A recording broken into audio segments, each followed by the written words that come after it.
Alright, the next step is to put together the x-carriage.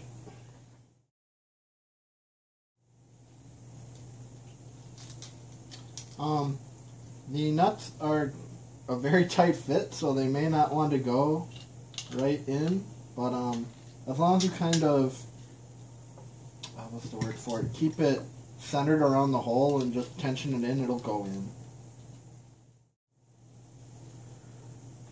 Okay, so I'm just going to hold the nut like kind of in the right orientation, and then I'm going to screw down the screw, and that should pull it in.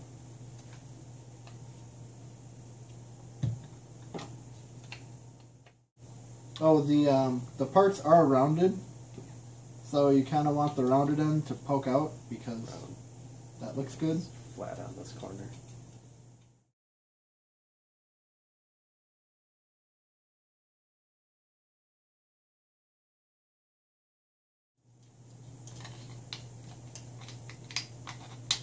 Awesome.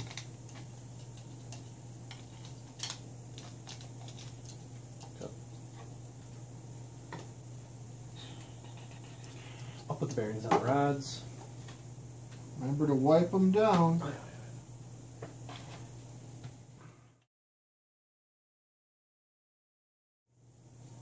You can kind of use your finger to guide the zip tie into the channel because it will just not go through otherwise. Oh, yeah, it's so visible.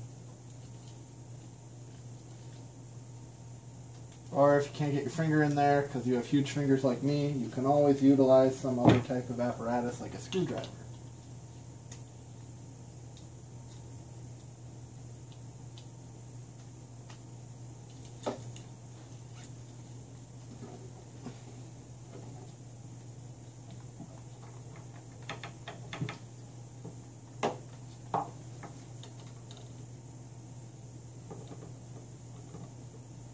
So on my bar, it's not quite long enough.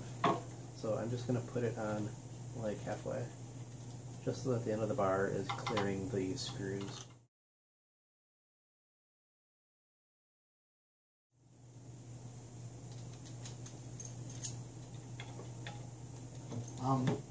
This is the idler for the X. You do not want to tighten this. You just want to get it firmly in there and allow the bearing to rotate as smoothly as possible.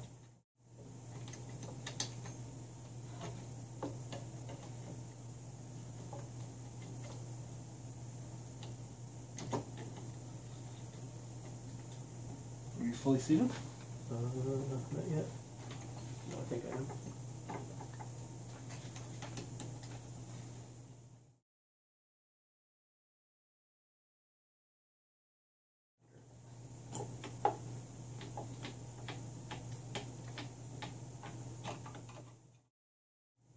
Okay, next step is to bring the x-carriage up really, really high so that it's easy to work on. We include a roll of blue tape that you can use to affix it to the top.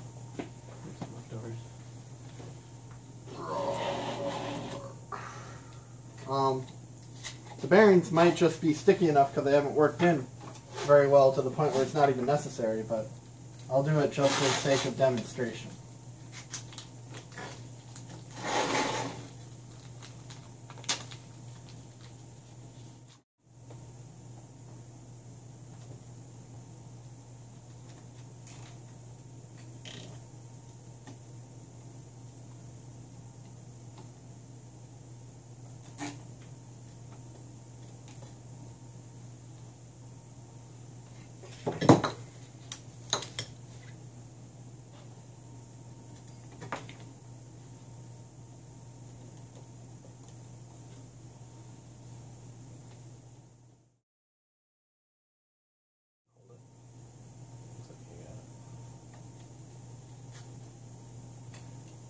So yeah, just if you can just zip tie the teeth together, they'll be a nice, strong, firm grip.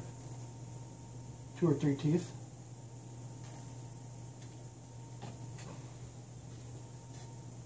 Will ensure that thing is not going anywhere.